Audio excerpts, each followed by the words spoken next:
तो गांधी जी बहुत महंगे आदमी थे।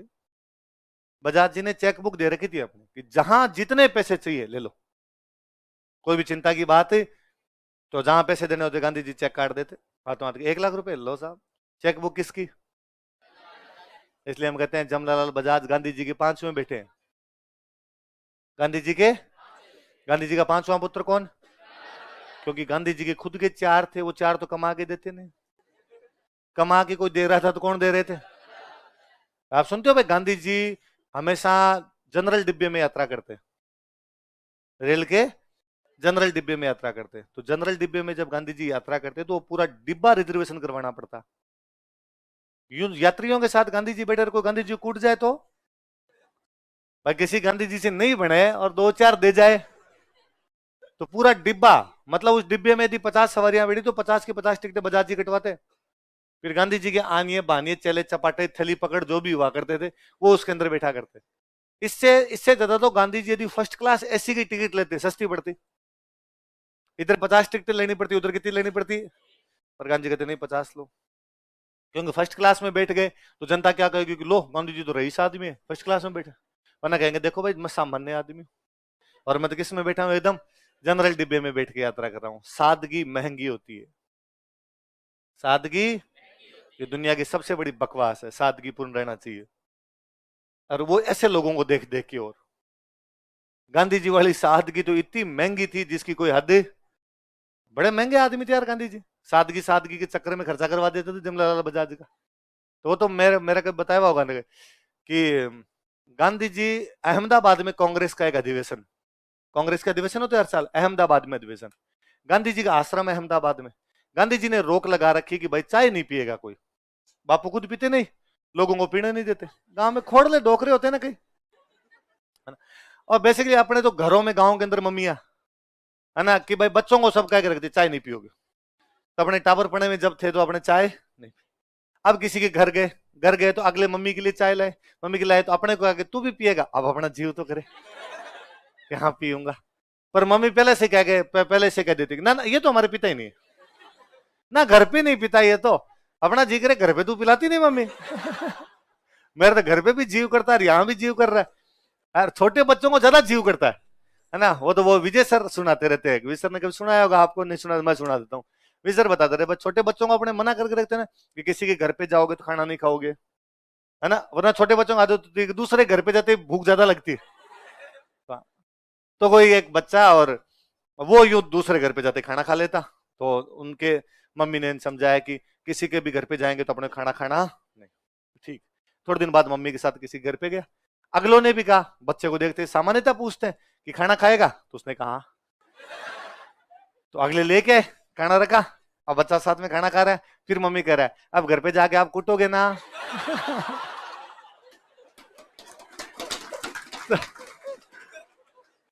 पहले तो खाना खा रहा है ये बेइज्जती कि अगले सोच रहे हैं भूखड़, अभी अभी घर से आए इसकी माँ खाना भी नहीं खिला खिलाई। दूसरा क्या हो रहा है, कुटोगे ना, आपने मना किया था ना खाना नहीं खाना है। तो बापू ने भाई रे सबकी चाय छुड़वा रखी कि चाय नहीं पीनी। सुभाष चंद्र बोस उस अधिवेशन में आए। सुभाष बंगाली, बंगाली आदमी चाय ज्यादा पीते। तो सुभाष को चाय पीने का शौक, पर सुभाष को चाय नहीं मिले। तो सुभाष को पता चला कि कस्तूरबा गांधी चाय पीते हैं, गांधी जी की जो पत्नी थे। तो एक दिन सुभाष कस्तूरबा गांधी के पास गए कि आंटी जी अंकल तो पीने नहीं देते, आप जुगाड़ कर दो तो थोड़ी चाय मिल जाए। आंटी जी कहा डोकरा तो खोड़ रहा है, तुम बेटा 3 बजे अपने रसोई में आ जाना, माँ बेटे दोनों अपनी चाय पी लेंगे। 3 बजे सुबह टक रसोई के अंदर, वहां कस्तूरबा ने बनाई चाय, दोनों कप के अंदर फटाफट पी रहे हैं। बापू को आश्रम में अंदर आए सामान लेने के लिए, इधर उधर देखा सामान मिला नहीं, देखा पत्नी से पूछ लेते हैं, पत्नी को देखा नहीं है तो कहा महिला कहाँ होगी, रसोई में होगी। तो रसोई में आ गए, रसोई में दोनों लगे हुए चाय पीने के लिए, और गांधी जी को देते कप छुपाए दोनों ने। तो गांधी जी को पता था कस्तूरबा गांधी भी पीते तो ही। तो गांधी जी ने कस्तूरबा गांधी का सुभाष के सिर पे हाथ फेर कहा कि बहुत अच्छा लड़का है, चाय पीता है मुझे पता है, और इसको यहाँ रसोई में बिठा के पिला दिया, वरना सबको पता चलेगा फिर सब चाय मांगेंगे। तो सुभाष बड़े राजी हुए कि देखो यार बापू ने मेरे लिए आश्रम के नियम तोड़ दिए और बापू ने मेरे को इतना ऑब्लाइज किया कि मेरे लिए चाय की व्यवस्था भी कर दी। थोड़े साल बाद में कांग्रेस का अधिवेशन हो रहा है कलकत्ता। सुभाष कहां के रहने वाले, कलकत्ता। तो सुभाष के बड़े भैया थे शरद चंद्र बोस, क्या नाम था, उनकी वाइफ थी, उनका नाम था विभावरी। क्या नाम था? तो उन्होंने विभावरी भाभी और अपने शरत भैया दोनों को कहा कि भैया और भाभी, मैं जब अहमदाबाद गया था, गांधी जी ने इतना ध्यान रखा था कि मेरे लिए आश्रम के नियम तोड़े थे, मेरी चाय की व्यवस्था भी करवाई थी। प्लीज गांधी जी कलकत्ता आएंगे, उनकी मेहमान नवाजी में कोई भी कमी आनी। और उन दोनों ने कहा कि सुभाष, इसमें कहने की क्या बात है, गांधी जी पूरे देश के नेता है, हम हमारे घर आए हुए आदमी को ऐसे कैसे कर सकते हैं, तुम चिंता मत करो, पूरी व्यवस्था होगी। अच्छा, गांधी जी जहां कहीं भी जाते उससे 3 दिन पहले उनके पीए वहां जाके व्यवस्था देखते कि गांधी जी की व्यवस्था हुई है कि नहीं हुई। तो गांधी जी के पीए हुआ करते महादेव देसाई। क्या नाम था? महादेव देसाई गए 3 दिन पहले और जाके पूछा शरत भैया और विभावरी भाभी से कि हाँ भाई बताओ गांधी जी की व्यवस्था। उन्होंने कहा पूरी व्यवस्था है महादेव जी, चिंता मत करो, ये रूम है गांधी जी का। तो हाँ ठीक है, इस रूम में ये बेड लगा दिया हमने, आपने कहा था वैसा वैसा बेड लगा दिया, ये एक टेबल रख दी, ये कुर्सी रख दी, टेबल लैंप रख दिया, ये एक लकड़ी रख दी, उठ के इधर उधर चिट्ठियां गांधी जी के पकड़ने के लिए, ये पेन रख दिया, ये हमने कॉपी रख दी, रजिस्टर रख दिया, ये बुक्स रखनी थी, ये रख दी, पूरी व्यवस्था है, चिंता मत करो आप। ये वो पानी का आपने जग कहा था वो रख दिया, पीतल वाला लेके आ गए, रात को गर्म पानी रख देंगे। आप ऐसे क्या समझते हो यार, हमें पता नहीं है। माधव देसाई ने कहा दूध वाली क्या व्यवस्था की? हाँ हमें पता है, गांधी जी बकरी का दूध पीते हैं, गांधी जी बकरी का दूध ही पीते, बकरी का दूध पीते, बकरी के दूध का दही खाया करते। तो गांधी जी बकरी का दूध पीते हमें पता है। ये 4 घर छोड़ के एक रहते हैं कोई, उनकी खूब सारी बकरियां हैं, तो हमने एक वो दूध बंधवा लिया वहां से कि सुबह 1 किलो दूध आ जाएगा, शाम को 1 किलो दूध आ जाएगा। उनका क्या मतलब, वहां से दूध लाना पड़ेगा? ऑब्वियसली, हमारी तो बकरी है नहीं तो वहां से लाना पड़ेगा, ऐसे नहीं। अब दूध लेने तुम 10 बजे जाओगे, क्या पता उसने 7 बजे निकाल के छोड़ दिया, दूध खराब हो जाता है। हाथों हाथ दूध निकाल के उसकी चाय वगैरह बनानी होती है, वो दूध पिलाना होता है बापू को। तो एक बकरी यहीं बांधो और हाथों हाथ, मतलब हाथों हाथ दूध निकालना पड़ेगा। तो उन्होंने कहा कि आप चिंता मत करो, हम एक बकरी खरीद लेंगे और एक बकरी खरीद के यहीं बांध देंगे, और आप जब कहोगे तब उसका दूध निकाल। उनका एक बकरी, मान लो वो बीमार हो और उसका दूध बापू को पिला दे, बापू बीमार हो गए तो उनका 7-8 बकरियां बांधो। फिर मैं चेक करके बताऊंगा कि आज इस बकरी का, आज इस बकरी का, आज इस बकरी का। स्वस्थ बकरी, चंचल बकरी जो होगी उसी के गांधी जी पे, कूदती खेलती बकरी है। उन्होंने कहा ठीक है, हम 7-8 बांध देंगे, मत चिंता करो। और कहा उनके फिर खाने पीने की व्यवस्था, अरे चारा ले आएंगे, चारा को, चारा नहीं ड्राई फ्रूट खाएगी वो, ड्राई फ्रूट की व्यवस्था करो। जब महादेव देसाई वहां से चले गए तो विभावरी भाभी पीछे से बोलती है कि सरोजनी नायडू सही कहती है। कौन सही कहती है? बापू की सादगी महंगी है, बापू की सादगी। तो अपने को यूं जो दिखता है ना कि सादगीपूर्ण सादगीपूर्ण, इससे ज्यादा फर्जीवाड़ा कुछ है नहीं। कोई सादगी जैसी कोई चीज होती नहीं है, चीजें महंगी होती है। तो गांधी जी वाली सादगी भी क्या पड़ी थी। तो बजाज जी ने गांधी जी को कहा कि बापू चलो यार हमारे अधिवेशन भाग लेने के लिए। बापू ने कहा नहीं, मैं नहीं चलूंगा। तो बजाज जी ने कहा खर्चा बंद हो जाएगा, देख लेना। तो बापू ने कहा आगे, बजाज यार ऐसे मत करो, तुम कस्तूरबा को ले जाओ। किसको ले जाओ? कस्तूरबा गांधी बेचारे कहते डोकरे के चक्कर में मुझे जाना पड़ता है इधर, और मैं नहीं जाऊंगी, वहां आदमी आएंगे, क्या करूंगे आदमियों में जाके। जमनालाल बजाज ने कहा मम्मी आप चिंता मत करो, 5वें बेटे तो मम्मी तो लगी गई ना वो, तो आप चिंता मत करो, केवल लुगाइयों लुगाइयों की एक मीटिंग होगी, उसको आप संबोधित कर लेना। तो 8 और 9 मई को तो अधिवेशन चला, 10 मई को एक महिलाओं की बैठक हुई जिसको संबोधित किसने किया। इतने में भाई शुरू हो गया सेकंड वर्ल्ड वॉर। 1939 आ गया, 1939 में क्या शुरू हो गया, वर्ल्ड वॉर शुरू होते एक बार पूरा ध्यान पूरी दुनिया का किधर चला गया, वर्ल्ड। इधर अपने एकदम मामले ठप, सारे के सारे मामले ठप पड़ गए। 42 में गांधी जी का आंदोलन शुरू करने जा रहे हैं, भारत छोड़ो आंदोलन। कौन सा? 8 अगस्त 1942। कब शुरू किया गया था? बॉम्बे से गांधी जी ने आंदोलन शुरू किया, कौन सा? भारत छोड़ो आंदोलन। और गांधी जी 8 अगस्त 1942 को बॉम्बे के अंदर एक भाषण देते हैं, गांधी जी का फेमस भाषण, जिसमें गांधी जी ने नारा दिया था करो या मरो। कौन सा दिया था? डू और डाई। उस भाषण में गांधी जी बोलते हैं कि मैं समस्त देशवासियों से कहना चाहता हूं कि अब हम अंतिम आंदोलन करने जा रहे हैं, अब हम आंदोलन करेंगे और तब तक करेंगे जब तक मर ना जाएंगे। या तो देश को आजादी दिलवा देंगे या हम मर जाएंगे, अब वापस गुलामी देखने के लिए हम जिंदा, अब हम आंदोलन को वापस नहीं ले। इसलिए मैं सारे किसानों से कहना चाहता हूं कि अपनी खेती छोड़े और आंदोलन में शामिल हो। मैं मजदूरों से कहना चाहता हूं कि फैक्ट्री छोड़े और आंदोलन में शामिल हो। मैं विद्यार्थियों से कहना चाहता हूं कि यदि वो अपनी पढ़ाई का नुकसान वहन कर सकते हैं तो अपनी पढ़ाई छोड़ें और आंदोलन में शामिल हो। मैं सेना और पुलिस से कहना चाहता हूं अंग्रेजों का हथियार छोड़े और आंदोलन में शामिल हो। अब इसमें गांधी जी एक लाइन बोले, मैं सारे राजाओं से कहना चाहता हूं कि राज्य छोड़े और आंदोलन में। इस मीटिंग में भाग लेने के लिए अपने जयपुर से गए हुए थे हीरालाल शास्त्री। कौन गए हुए थे? हीरालाल जी की ये नहीं समझ में इस लाइन का मतलब क्या है कि गांधी जी ने कहा कि राजा अपने राज्य छोड़े और आंदोलन में शामिल। तो हीरालाल जी ने कहा राजा राज्य छोड़ देंगे, किसको देंगे भाई? राजा राज्य छोड़ देगा तो किसको देगा? बस सिस्टम किसी के पास तो जाना चाहिए भाई। बीजेपी को राजस्थान में कांग्रेस का राज है, मान लो अगली बार कांग्रेस वापस जीतती है तो वापस कांग्रेस के पास आ गया। यदि कांग्रेस हारती है तो शासन बीजेपी के पास जाएगा। कोई ये जा तो रहा है, ये थोड़ी होता है कि कांग्रेस ने राज छोड़ दिया अब बीजेपी के पास 2 साल किसी के पास नहीं, यूं ही है। तो जनता एक दूसरे के सिर फोड़ के नहीं मार दे। पर राज क्या काम करता है? राज व्यवस्था बना के रखता है, और यदि राज होगा ही नहीं तो व्यवस्था। मैं हमेशा कहता हूं कि आज मैं और आप चुपचाप बैठे हैं, इसका कारण है कि हमें डर लगता है कि कुछ भी किया तो पुलिस वाले उठा के ले जाएंगे, और उनके पास एक फट्टा है जिसपे लिखा हुआ है आने मिलो सजना, फिर कब मिलोगे, है ना उनके। और ऐसी ऐसी जगह पे मारेंगे किसी को बताने लायक नहीं बचेंगे कि सोते टाइम पेट के बल क्यों सो रहे हैं, है ना, पसवाड़े नहीं मारे जाएंगे।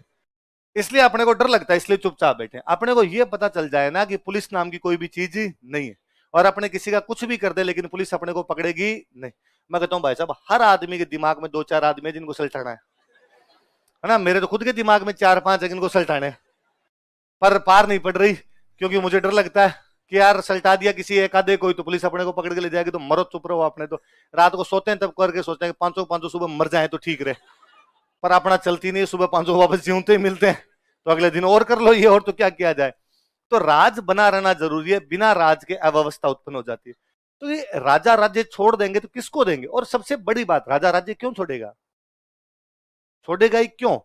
तो हीरालाल जी को समझ में नहीं आया। तो हीरालाल जी जब बॉम्बे से वापस आए तो अपने प्रजामंडल वालों ने पूछा कि हीरालाल जी जाके आए थे, वहां पे क्या हुआ? तो हीरालाल जी ने गया था यार, पर गांधी जी ने कहा कि राजा राज्य छोड़ दे और आंदोलन में शामिल हो जाए। राजा पहली बात, राज्य छोड़ेंगे क्यों? छोड़ेंगे तो किसको देंगे? इसलिए यार मुझे तो इस लाइन में कोई तुक लगा नहीं, इसलिए अपने कोई भी राजाओं के खिलाफ आंदोलन करेंगे। गांधी जी का आंदोलन अंग्रेजों के खिलाफ है तो चलने दो, अंग्रेजों भारत छोड़ो। अब राजा भारत छोड़ के भी कहां जाएंगे? राजा तो यही कह, तो ये आंदोलन चलाया नहीं जा सकता। इसलिए प्रजामंडल का डिसीजन था कि हम आंदोलन के अंदर भाग। पर किसी भी पार्टी में एक बात से सारे लोग सहमत हो ऐसा जरूरी तो नहीं।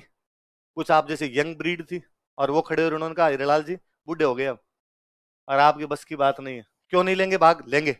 जब पूरा देश भारत छोड़ो आंदोलन कर रहा है, आप कर रहे हो भारत छोड़ो आंदोलन में भाग नहीं लेंगे? हीरालाल जी ने कहा भाई मत तो नहीं लूंगा, और मेरी तरफ जो है वो भी नहीं लेंगे। बताओ मेरी तरफ कौन कौन है? हाथ खड़े कर दिए भाई, इतने लोग हैं। कहा भाई तुम तुम्हारा जानो, तुम्हारा काम जाने, जो करना चाहते हैं वो कर लो।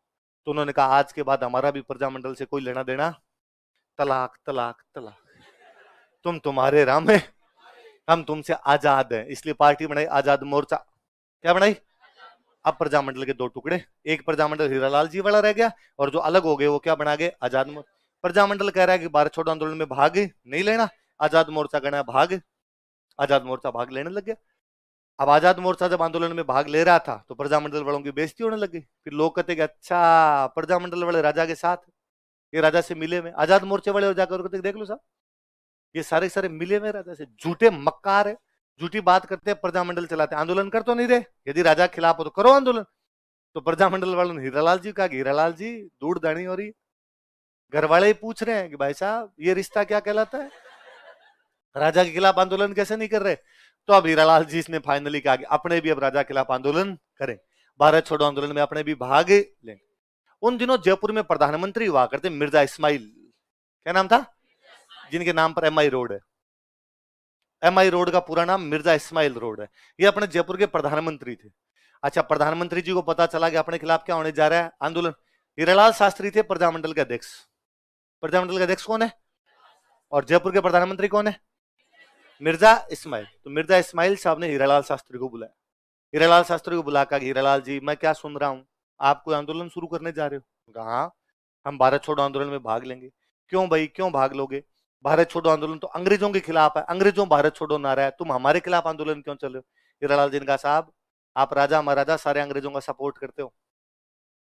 कहा हीरालाल जी नहीं करेंगे, हम अंग्रेजों का कोई भी सपोर्ट। और बताओ क्या समस्या? कहा सर कितने सालों से हमारी एक ही मांग है, उत्तरदायी शासन की स्थापना। क्या मांग है?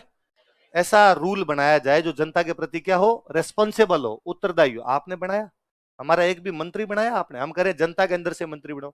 मिर्जा इस्माइल ने कहा सर बना देंगे, अंग्रेजों की सहायता नहीं करेंगे, उत्तरदायी शासन की स्थापना कर देंगे। और बताओ, क्या हम कोई छोटा मोटा आंदोलन भी करते हैं? ये छोड़ो भारत छोड़ो, छोड़ो, हम यूं आंदोलन करते हैं कि कॉलेज की फीस बढ़ा दी, है ना, कोई महिलाओं के खिलाफ अत्याचार हो रहे उनके खिलाफ हम करते हैं, मोमबत्ती लेके सिंपल सिंपल आंदोलन करते हैं, और तुम्हारी पुलिस क्या करती है? फट्टे मार देती है।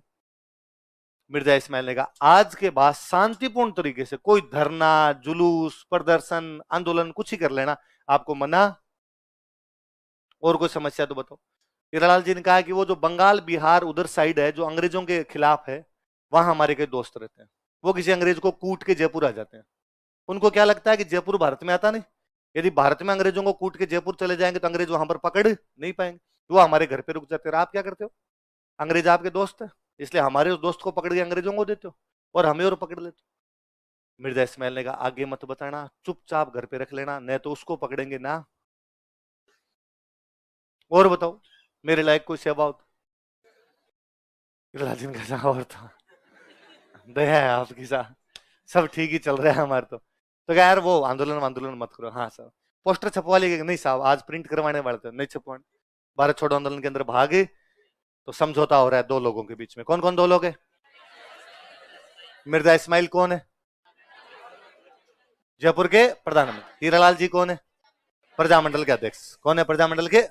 चेंज हो जाते हैं प्रजामंडल के अध्यक्ष, तो हीरालाल जी प्रजामंडल के अध्यक्ष। इन दोनों के बीच समझौता हुआ, दो जेंटलमैन के बीच का समझौता, इसलिए बोलते हैं जेंटलमैन एग्रीमेंट। क्या बोलते हैं? हेडिंग डालो, जेंटलमैन एग्रीमेंट।